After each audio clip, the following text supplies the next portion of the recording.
सबैलाई सेवा ढोक नमस्कार। सन्चै हुन्छ? म पहिल्यै आउँ भनेको थिएँ, विभिन्न कारणले गर्दाखेरि आउन भ्याइन सकिनँ। तपाईँहरू बोल्नुहुन्छ भन्दा म नमस्ते गरेर गइहाल्छु। एकछिन ध्यान दिएर सुन्नु होला है त, अलिक ध्यान दिएर सुन्नु होला।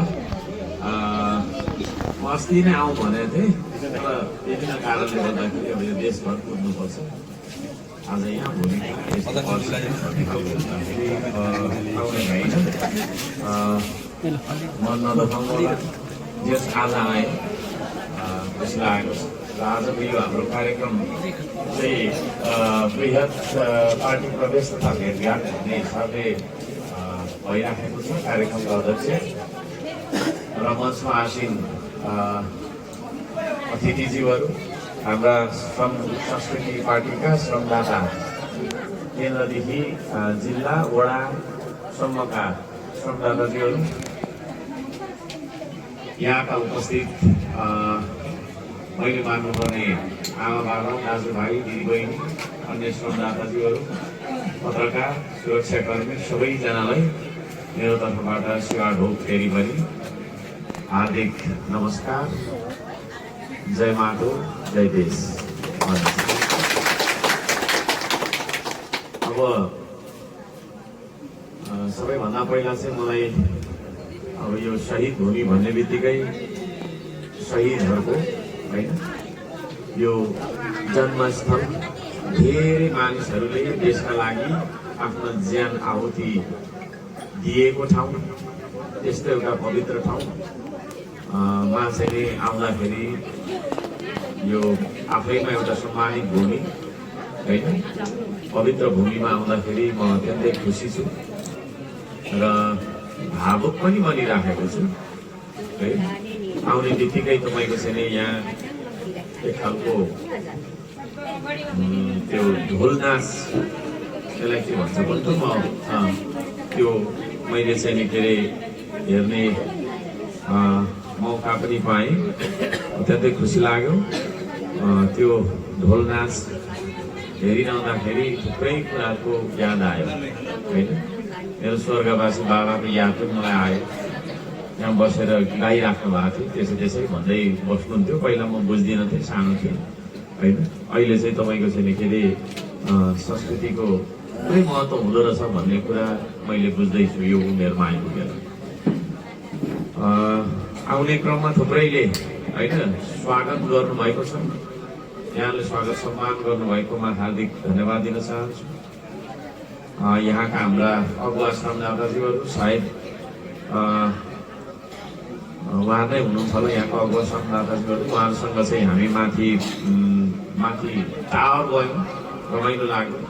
त्यहाँका विकासका पूर्वाधारहरूलाई पूर्ण रूपमा सम्पन्न गर्नुपर्नेहरू पनि रहेछ, त्यो पनि देखियो। त्यस पछाडि हेगुम हाङमा देवी, जसलाई चाहिँ पछि श्री छिन्ताङ जालापा देवी भनेर चाहिँ तपाईँको चाहिँ नामाकरण गरिएको रहेछ। त्यहाँका देवी थानमा पनि जाने मौका मैले पाएँ र यहाँहरूसँग चाहिँ यति राम्रो तरिकाले यो शहीदको शालिगहरू भएको पार्कमा भेट्न पाउँदाखेरि अत्यन्तै हर्षित छु। सबै कुराको लागि यहाँलाई धन्यवाद दिन चाहन्छु। म ठुलो कुरो राख्न चाहन्न, मान्छे पनि म सानो मान्छे हो होइन। सानो मान्छेले ठुलो कुरो गर्नु हुँदैन, तर हेपी चाहिँ नमाग्नु पर्यो भन्छु क्या म चाहिँ होइन है। हेपी चाहिँ नमाग्ने यो देशको सबभन्दा सानो मान्छे म है। मलाई हेप्न खोज्ने चाहिँ जस्तो सुकै ठुलोसँग पनि म लड्छु भिड्छु भन्ने खालको मान्छे म, त्यस्तो सानो मान्छे है। नेपालको सबैभन्दा सानो को भन्यो भने अर्का साम्पाको हो भन्छ, मै हो सबभन्दा सानो मान्छे। तर कसैलाई पनि म भन्दा ठुलो पनि मैले मान्दिनँ फेरि। भन्नुको मतलब मेरो बुझाइ के छ भने हामी बराबर हो है। तपाईँ धनी हुनुहुन्छ अथवा गरिब हुनुहुन्छ, तपाईँले बेसी धेरै पढे लेखेको हुनुहुन्छ या पढे लेखेको हुनु है, तर जे भए पनि हामी सबैजना मान्छे हो नि, होइन र? त्यसले गर्दाखेरि कोही बलियो हुन्छौँ हामी, यत्रो ठुलो, कोही सानो हुन्छ म जस्तो, तर पनि हामी सबै मान्छे हो कि होइन? मान्छे हो। त्यसले गर्दा एउटा मान्छेले अर्को मान्छेलाई मान्छेको रूपमा व्यवहार गर्नुपर्छ। सामाजिक विकृति, विसङ्गति है, आफ्नो सांस्कृतिक उन्नयन, आफ्नो सांस्कृतिक तपाईँको चाहिँ क्षमताको माग, राजनीतिक क्षमताको माग, अधिकारको क्षमताको माग, तिनै मागहरूलाई व्यक्त गर्दा गर्दै ज्यान गुमाएका तपाईँको चाहिँ शहीदहरूको शालिगको छेउमा बसेका छौँ हामी आज है। ती शहीदहरू जसले ज्यान गुमाउनु भयो, किन गुमाउनु भयो त उहाँहरूले ज्यान भन्दाखेरि उहाँहरू पनि मै जस्तो सानो मान्छे हुनुहुन्थ्यो होला होइन, सानो मान्छे तर हेपी नमाग्ने मान्छे हुनुहुन्थ्यो होला जस्तो लाग्छ है। त्यसले गर्दाखेरि उहाँले न्यायको कुरा गर्दा गर्दा, समानता समताको कुरा गर्दै गर्दा यो देशमा ठिकीको शासन हुनुपर्छ, जनताको शासन हुनुपर्छ भन्ने कुरा गर्दै गर्दा उहाँहरूले आफ्नो ज्यान गुमाउनु भएको हो भन्ने मलाई लाग्दछ। उहाँहरूलाई अन्तर हृदयदेखि होइन म सम्झन चाहन्छु, हार्दिक सम्मान व्यक्त गर्न चाहन्छु। एउटा गीत गाउँ त, पहिला चुनावमा त थुप्रो गीत गाइन्थ्यो, तर हिजो आज मैले गीत गाउनु छोडेँ, स्वर बिग्रियो मेरो। म फेरि एक्लै गाउँदिनँ, तपाईँहरूले पनि गाउनु आउँछ नि। मैले अघि भने नि हामी बराबर हो, मैले गीत गाउँछु भने तपाईँले पनि त गाउनुपर्छ, तपाईँले गाउनुहुन्छ भने मैले पनि गाउनुपर्छ होइन। शहीदहरूलाई सम्झेर एउटा शब्द आउँछ त्यहाँ, यो देशका युवालाई सम्झेर मैले एउटा सानो गीत बनाएको थिएँ। पहिला खुब गीतहरू पनि गाइन्थ्यो, हिजो आज चाहिँ यो अब सांसद भइसकेपछि चाहिँ गीत गाउने कुरो पनि भएन, गीत गाउनु छोडे, स्वर बिग्रियो, घाटा लागिरहेछ है। ल अलि युवा मै जस्तो अलिकति हट्टाकट्टा भन्नु नमिलेर फेरि मै जस्तो युवा होइन, जोसिलो युवाहरूले हात उठाउनु त को हुनुहुन्छ? 3 जना मात्रै रहेछ। सबैजना युवा भनेको के हो भन्दाखेरि युवा भनेको उमेर होइन, युवा भनेको शारीरिक अवस्था होइन, युवा भनेको आफ्नो मनको अवस्था हो। 70 वर्षको मान्छे पनि युवा बन्न सक्छ। हामीसँग धरानमा एकजना काजीमान गुरुङ हुनुहुन्छ, 86 वर्ष नाग्नु भयो, हामीसँगै ढुङ्गा बोक्छु भनेर आउनुहुन्छ क्या, त्यो हो युवा। फेरि कोही युवा चाहिँ सक्दिन भनेर क्यारम बोर्ड हानेकै गरिरहेको छ दिनभरि, ऊ चाहिँ बुढो मान्छे हो है। ज्येष्ठ नागरिक हो त्यसो भन्दा फेरि अन्यथा नहोस्। ल तयार हो? ल म जे भन्छु जसरी भन्छु त्यही भन्नु ल। ए युवा तिमी कहाँ छौ, युवा तिमी कहाँ छौ, कस्तो राम्रो। ल फेरि ए युवा तिमी कहाँ छौ,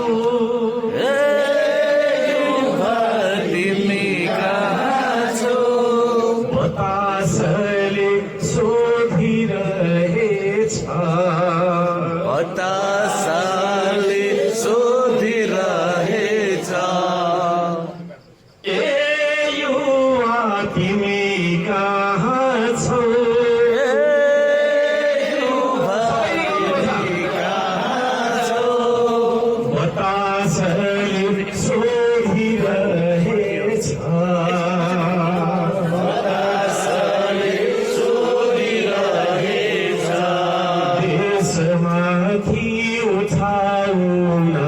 आकाशले खोजिरहेछ, देशमाथि उठाउन आकाशले खोजिरहेछ, ए युवा तिमी कहाँ छौ, ए युवा तिमी कहाँ छौ, शहीद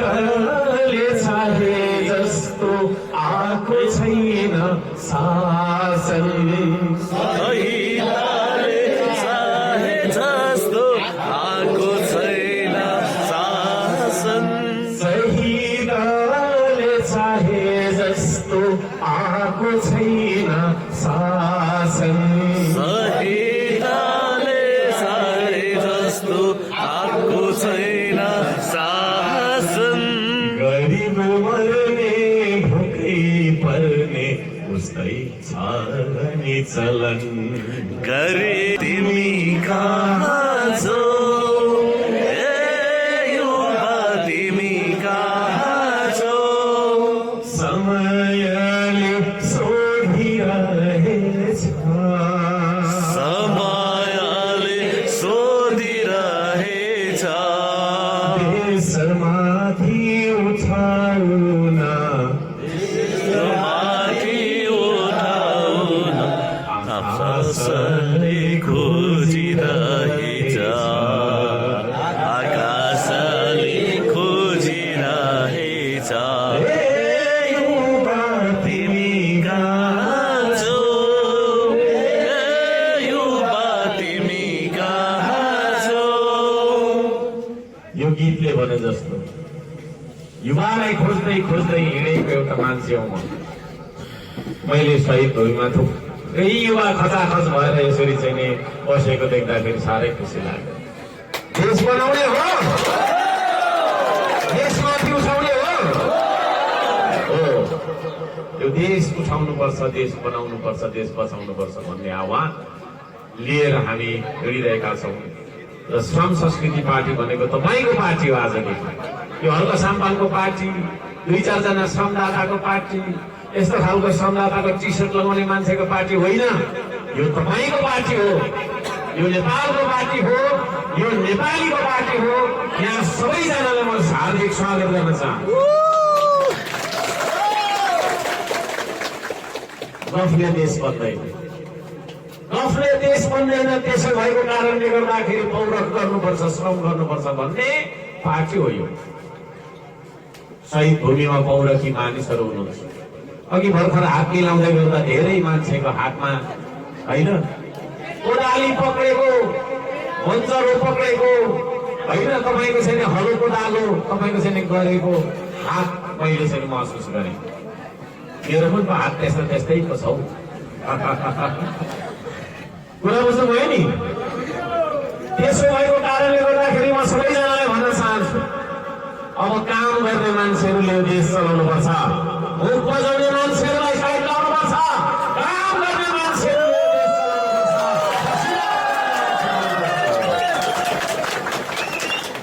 चिल्लो चाप्लो बोल्ने मुख बजाउनेले देश चलाएको कारणले गर्दाखेरि देश बिग्रियो तपाईँले मान्छेलाई चिन्नुहोस् तपाईँले आफूले आफैलाई सुन्नुहोस् तपाईँ पक्कै पनि पसिना गराउनुहुन्छ तपाईँ पसिना गराउनुहुन्छ भने तपाईँले चुन्ने लिडर तपाईँले चुन्ने नेतालाई पनि अब तपाईँले सुन्दाखेरि त्यो मान्छे पनि पसिना गराएको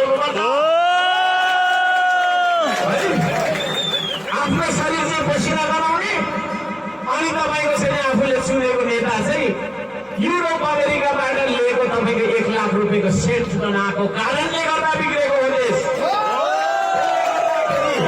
अब यो देश पसिना बगाउने मान्छेले चलाउनु पर्छ मेहनत गर्ने मान्छेले चलाउनु पर्छ तपाईँको मेहनत र श्रमको हामीलाई महत्त्व थाहा हुन्छ अनि मात्रै देशमाथि उठ्छ अनि मात्रै हाम्रा अमर शहीदहरूले चाहे जस्तो देश हामीले बनाउँछ यदि त्यो नगर्ने हो भने हाम्रा छोराहरू शहीद भइ नै रहन्छन् हाम्रा नातिहरू शहीद भइ नै रहन्छन् अस्ति भर्खरै तपाईँको 2 दिनमा 78 जना मान्छे शहीद भए प्रहरी मर्दाखेरि पनि शहीदै हो हाम्रै छोराहरू हुन् हाम्रै तपाईँको दाजुभाइ हुन् आन्दोलनकारी मर्दाखेरि पनि हाम्रै दाजुभाइ हुन् हाम्रै छोराहरू हाम्रै नातिहरू हुन् अब यो देशमा आन्दोलन हुन्छ त ढुङ्गा हान्ने आन्दोलन हुँदैन ढुङ्गा बोक्ने आन्दोलन हुन्छ रगत बगाउने आन्दोलन हुँदैन पसिना बगाउने आन्दोलन हुन्छ अब हामी तपाईँको अर्काको खेतो खान्ने तपाईँको आन्दोलन गर्दैनौँ अब हामी बाजु बारी खान्ने आन्दोलन गर्छौँ तपाईँ तयार हो त्यो युवाको खोजी गर्दै थिएँ अघि भर्खर मैले गीतले हामीले गर्दै थियौँ त्यो तपाईँको गीत गाएर मिडिया मार्फत यी कुराहरू तपाईँको छैन जे कुरा हामी यहाँ गरिरहेका छौँ यो नेपाली सबैजनाले सुन्नुपर्छ बुझ्नुपर्छ काम गर्ने मान्छेलाई जहिले पनि खिचीचुरी गर्नु हुँदैन म त्यस्ता विरोध गरेर बस्ने मान्छेलाई पनि भन्न चाहन्छु विरोध छोडिदिनुहोस् यो बाटोमा आउनुहोस् यो बाटोमा आउनुहोस्, देश बचाउनुपर्छ।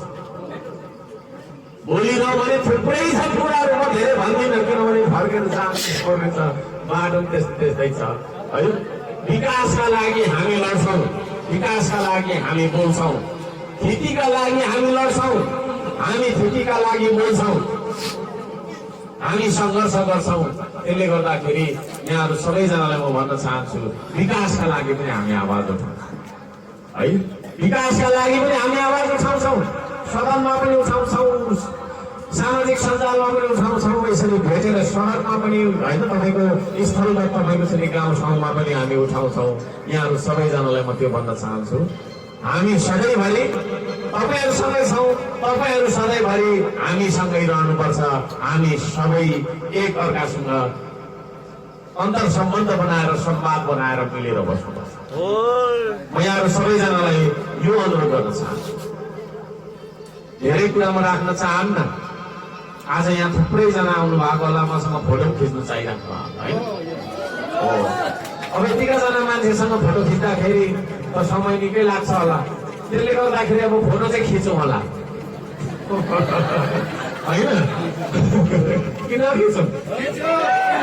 र तपाईँहरूले हाम्रो श्रम संस्कृति पार्टीको सदस्यता लिनु भनेको चाहिँ श्रमदाताको सदस्यता लिनु हो। यो पार्टीमा कोही पनि नेता हुँदैन, यो पार्टी मेरो विचारबाट मैले बनाएको पार्टी हो है।